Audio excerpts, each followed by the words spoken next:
Hello everyone, hope you all are doing good. So today we are going to discuss some mixed PYQs. ठीक है जी, हर एक topic से ये PYQs मैं आपके लिए लेके आई हूँ ताकि आज हम डिस्कस करें. So let's start with the first question. तो पहला क्वेश्चन है हमारा that the thinking processes in children are not based on, कि जो बच्चों की थिंकिंग होती है वो किस चीज़ पर बेस्ड नहीं होती. तो पहली चीज़ इमेजिनेशन.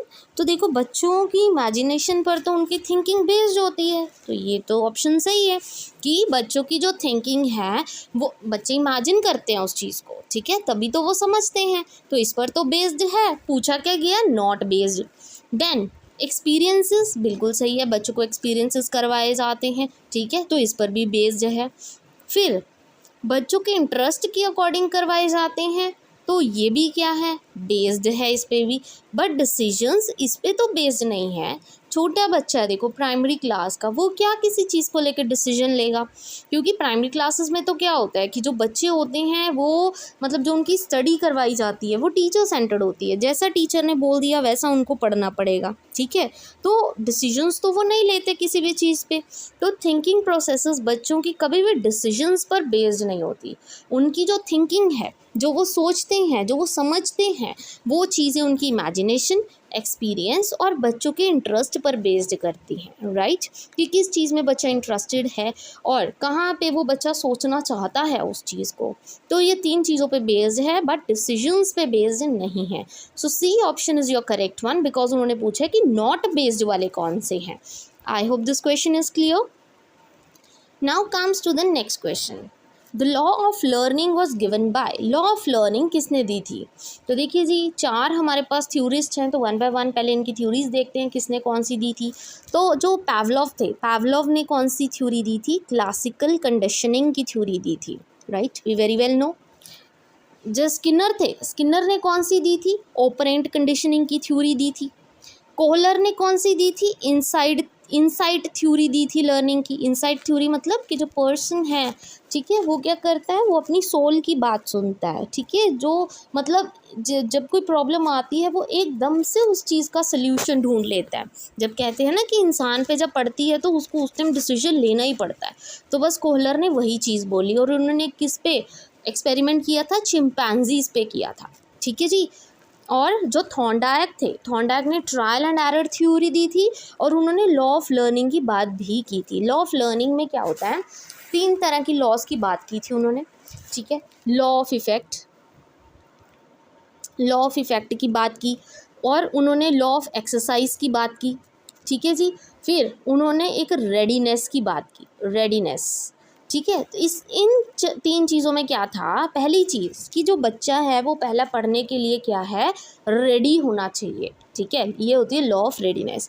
फिर उन्होंने बोला कि जो बच्चा है अगर वो उस चीज़ को ज़्यादा प्रैक्टिस करेगा वो ज़्यादा सीख पाएगा, जैसे उन्होंने ट्रायल एंड एरर थ्योरी में बोला, ठीक है जी. फिर उसका इफ़ेक्ट देखने को मिलेगा आपको कि उसका इफ़ेक्ट बच्चे पे पॉजिटिव पड़ा या नेगेटिव पड़ा, ठीक है. तो लॉ ऑफ लर्निंग किसने दी थी, थॉर्नडायक ने दी थी. तो C option is your correct one. I hope this question is also clear. Now comes to the next question. Which one of the following learning is permanent. मतलब कि जो बच्चे पढ़ाई करते हैं, जो इंडिविजुअल पढ़ता है, तो उस टाइम कौन सी लर्निंग उस बच्चे में परमानेंट होती है. पहला बाय रॉट, अगर वो रट्टा रट्टा मारेगा क्या वो लर्निंग परमानेंट होगी, कभी भी नहीं होगी, ठीक है. रट्टा मारे से सिर्फ वो एग्ज़ाम पास कर सकता है, ठीक है. बाय लिसनिंग, सिर्फ सुन के वो परमानेंट हो जाएगी, नहीं जी. सिर्फ देखने से, नहीं जी.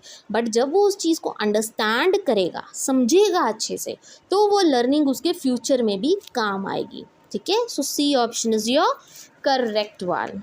Now comes to the next question. Abhishek finishes all his work quicker than the others in his class. Abhishek क्या है, अभिषेक अपना काम बाकी बच्चों से ज़्यादा फटाफट ख़त्म कर लेता है क्लास में. तो अभिषेक कैसा बच्चा है, वो ADHD का केस है, मतलब attention deficient hyper activity disorder. उसको अटेंटिव रहने में दिक्कत आ रही है, वो जल्दी डिस्ट्रैक्ट हो जाता है. अरे नहीं बाबा, अरे उसने तो काम ख़त्म कर लिया अपना, ठीक है, वो तो फटाफट काम कर रहा है, वो तो डिस्ट्रैक्ट नहीं हो रहा, तो ADHD तो नहीं है, तो वो नॉटी चाइल्ड है। अगर काम खत्म कर लिया तो वो नॉटी चाइल्ड हुआ? नहीं जी। अटेंशन सीकर है कि सिर्फ उसको अटेंशन चाहिए इसलिए वो ऐसा कर रहा है? नहीं जी। वो एक गिफ्टेड बच्चा है, इंटेलिजेंट बच्चा है, इसलिए वो अपना काम बाकी बच्चों से ज़्यादा फटाफट कर लेता है, वो ज़्यादा इंटेलिजेंट बच्चा है, ठीक है। So C option is your correct one. Now comes to the next question. Which of the following is not helpful for development of creativity in child? आपने बच्चे में क्रिएटिविटी डेवलप करनी है, पर इनमें से कौन सी ऐसी चीज़ है जो बच्चे के लिए बिल्कुल भी हेल्पफुल नहीं है? पहला, प्लेइंग, बिल्कुल सही है, बच्चा प्ले करेगा, चाहे वो रोल प्ले ही हो, बच्चा क्रिएटिव होगा उसमें। स्टोरी राइटिंग, बिल्कुल सही है, आप बच्चे को स्टोरी लिखने को बोलोगे, कोई स्टोरी समझाने के बाद वो अपने वर्ड्स में उस चीज़ को लिखेगा, तो बिल्कुल सही है, बच्चा क्रिएटिव बनेगा। एक्सपेरिमेंट्स करेगा तो क्रिएटिव बनेगा, बट सिर्फ लेक्चर्स लेने से, ठीक है, वो क्रिएटिव नहीं बनेगा। So B option is your correct one कि ये चीज़ हेल्पफुल नहीं है। लेक्चर देना किसी चीज़ का क्या है, समाधान नहीं है, इससे बच्चे की क्रिएटिविटी नहीं बढ़ती है, ठीक है, सिर्फ रट्टा बढ़ता है। Now next question, if the learner right 61 या 16 और कंफ्यूज हो जाता है बी और डी में, तो उस बच्चे को कौन सी डिसेबिलिटी है, कौन सी प्रॉब्लम है? लर्निंग की, बिल्कुल सही है, डिसलेक्सिया है उस बच्चे को, रीडिंग में दिक्कत आ रही है, वो 61 को 16 पढ़ रहा है, बी को डी पढ़ रहा है, ठीक है, तो बच्चे को लर्निंग डिसेबिलिटी है। और कौन सी है? डिसलेक्सिया, ये भी याद रखना, ठीक है। इम्पेयरमेंट्स हमने की थी, अलग से वीडियो बन चुकी है इसकी, वो आप देख सकते हैं जाके। डिसलेक्सिया, डिसग्राफिया होता तो बच्चे को राइटिंग में दिक्कत है, विजुअल देखने में दिक्कत नहीं है, मेंटली प्रॉब्लम नहीं है, कोई मेंटल इम्पेयरमेंट नहीं है, यहाँ पे बच्चे को लर्निंग की डिसेबिलिटी है, तो A option is your correct one, ठीक है जी। Now come next question, inclusive education से रिलेटेड ये क्वेश्चन है। Centrally sponsored scheme of integrated education for disabled children aims at providing education opportunity to children with disabilities in, ठीक है, जो inclusive education की हम बात करते हैं। इंक्लूसिव एजुकेशन में हम क्या कहते हैं कि सभी बच्चों को इंक्लूड करना है, चाहे वो बच्चा नॉर्मल है चाहे वो डिसेबल्ड है, सबको एक ही छत के नीचे प्रॉपर एजुकेशन देनी है, प्रॉपर अपॉर्चुनिटी देनी है, ठीक है। तो उन्होंने ये पूछा कि कौन से स्कूल्स की बात की गई है, कि बच्चों को कौन से स्कूल्स में पढ़ाना चाहिए, डिसेबल्ड वालों को स्पेशल स्कूल में? नहीं जी, स्पेशल तो होते हैं कि उनको नॉर्मल बच्चों से अलग कर दो, ये बात तो हुई नहीं। ओपन स्कूल्स में? नहीं जी। ब्लाइंड रिलीफ स्कूल्स में? नहीं, उन्होंने बोला रेगुलर स्कूल्स में, जो रेगुलर स्कूल्स चलते हैं जहाँ पे नॉर्मल बच्चे भी आते हैं और हैंडीकैप बच्चे आते हैं, फिजिकली डिसेबल्ड बच्चे आते हैं, सभी बच्चों को एक साथ पढ़ाना चाहिए, ठीक है। So D option is your correct one. Now comes to the next question. तो inclusive education signify, inclusive education का मतलब क्या है वो अभी मैं आपको समझा के हटी, ठीक है, कि सभी बच्चों को एक ही छत के नीचे पढ़ाना है, प्रॉपर एजुकेशन देनी है, किसी के साथ डिस्क्रिमिनेशन नहीं करना, चाहे वो कास्ट को लेके हो, क्रीड को लेके हो, चाहे किसी डिसेबिलिटी को लेके हो, ठीक है, वो इंक्लूसिव एजुकेशन होती है कि सबको इंक्लूड करना है। तो उसका मतलब क्या होता है? इन्होंने 4 ऑप्शंस दिए। Have the same teaching method for all children in the class, चलो जी समझ लेते हैं कि सेम टीचिंग मैथड सबके लिए यूज़ करना है, बट इंक्लूसिव एजुकेशन की बात की है। Have the same facilities for normal and differently abled, बिल्कुल सही है। Having the same school for normal and differently abled, बिल्कुल ठीक। हैव डिफरेंटली स्कूल, ये तो गलत बात है।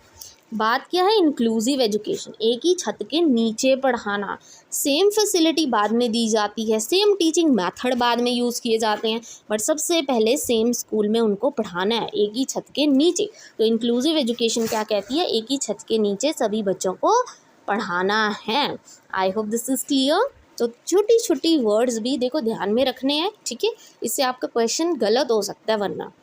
Next question, inclusive education refer to school education system that, inclusive education कौन से स्कूल सिस्टम की बात करता है? पहला, encourage education of children with special need through exclusive school, अलग स्कूल्स में पढ़ाओ, बिल्कुल गलत है। इम्फसाइज मतलब ज़्यादा फोकस किस पे करता है? गर्ल चाइल्ड पे ओनली, ओनली वर्ड तो है ही negative. Include children with disability, ठीक है, इंक्लूड तो करता है, बट डिसेबिलिटी भी होता है, वहाँ पे नॉर्मल बच्चे भी होते हैं, ठीक है। Then include children regardless of physical, intellectual, social other differently abled condition, बिल्कुल सही बात है, ठीक है, वहाँ पे डिस्क्रिमिनेशन नहीं होती, चाहे वो कैसा भी बच्चा हो, चाहे वो फिजिकली डिसेबल्ड हो, चाहे वो इंटेलेक्चुअली डिसेबल्ड हो, सबको क्या है? इंक्लूड किया जाता है, ठीक है। So D option is your correct one. Now next question, a teacher will design a dash test teacher कौन सा टेस्ट लेगी बच्चे की, ताकि वो फाइंड आउट कर सके कि रीज़न क्या है बच्चे के इतने कम मार्क्स लेने में। कौन से टेस्ट होते हैं वो आप सबको पता होगा, डायग्नोस्टिक टेस्ट, डायग्नोस करना, रेमेडी प्रोवाइड करना, ठीक है। डायग्नोस क्या होता है कि बच्चे को आप डायग्नोस कर रहे हो, देख रहे हो उसकी वीकनेस कहाँ पे है, फिर आप रेमेडी प्रोवाइड करते हो, उसकी हेल्प करते हो, ठीक है। तो वो डायग्नोस्टिक टेस्ट होते हैं। वैसे बता देती हूँ एप्टीट्यूड होता है, एप्टीट्यूड तो आपकी स्किल्स होती हैं, तो यहाँ पे रीज़न थोड़ी हुआ कोई आपके पुअर ग्रेड्स का, ठीक है। अचीवमेंट्स की बात नहीं हुई, प्रोफिशिएंट की बात नहीं, यहाँ पे डायग्नोस्टिक टेस्ट लगता है, ठीक है। So D option is your correct one. Now next, distractors are used in dash type questions. कौन से क्वेश्चंस होते हैं जो आपको डिस्ट्रैक्ट करते हैं, आपका ध्यान भटकाते हैं कि ये भी सही है, ये भी सही है, ये भी सही है। पहले ऐसे टाइप, ऐसे टाइप में तो सीधा पैराग्राफ होता है, वहाँ पे डिस्ट्रैक्शन नहीं होती, ऑल्टरनेटिव नहीं होता, मैच दी कॉलम में नहीं होता, बट MCQ में आप भटक जाते हो। जैसे ऑप्शन दिए होते हैं ना ABCD, आपको लगता है D भी सही है, C भी सही है, A भी सही है, अब मैं कौन सा टिक लगाऊं, तो वहाँ पे कंफ्यूज हो जाते हो। तो ये क्या चीज़ें आपको डिस्ट्रैक्ट करती हैं, ठीक है। तो इसमें C option is your correct one. Now comes to the next and the last question. जो ग्रुप प्रोजेक्ट एक्टिविटीज़ करवाई जाती हैं CBSE की तरफ से, वो क्यों करवाई जाती हैं, is a powerful means of, ताकि स्ट्रेस कम हो जाए टीचिंग का। अरे टीचिंग का स्ट्रेस कम करना, ये इसलिए थोड़ी ग्रुप प्रोजेक्ट करवाए जाते हैं। Promote the concept of unity in diversity, बिल्कुल सही है, ताकि सभी बच्चे एक दूसरे के साथ मिलजुल के काम करें, प्रोजेक्ट्स में काम करें, ठीक है, और एक दूसरे के साथ भेदभाव ना करें, ठीक है, सभी को एक समान रिस्पेक्ट दी जाए। फैसिलिटेटिंग सोशल पार्टिसिपेशन, पार्टिसिपेशन देखो बिल्कुल सही बात है, ठीक है, बट CBSE ने क्यों करवाया, स्पेशली उन्होंने मेंशन किया है, ठीक है। अगर सिंपली पूछा होता कि ग्रुप प्रोजेक्ट एक्टिविटी क्यों करवाई जाती है, तो आप टिक कर सकते थे पार्टिसिपेशन वाला, ठीक है। बट अगर CBSE बोला है तो CBSE के अकॉर्डिंग उन्होंने ग्रुप प्रोजेक्ट एक्टिविटीज इसीलिए करवाई हैं ताकि यूनिटी इन डाइवर्सिटी आ सके, ठीक है। Then burden of the teacher कम करना, नहीं जी, so B option is your correct one है, ठीक है जी। So this is all about today. I hope ये क्वेश्चंस आपके लिए यूजफुल रहे हो, अंडरस्टैंडेबल हो। अगर आपको वीडियो अच्छी लगी हो then please don't forget to like and subscribe my channel. Thank you very much.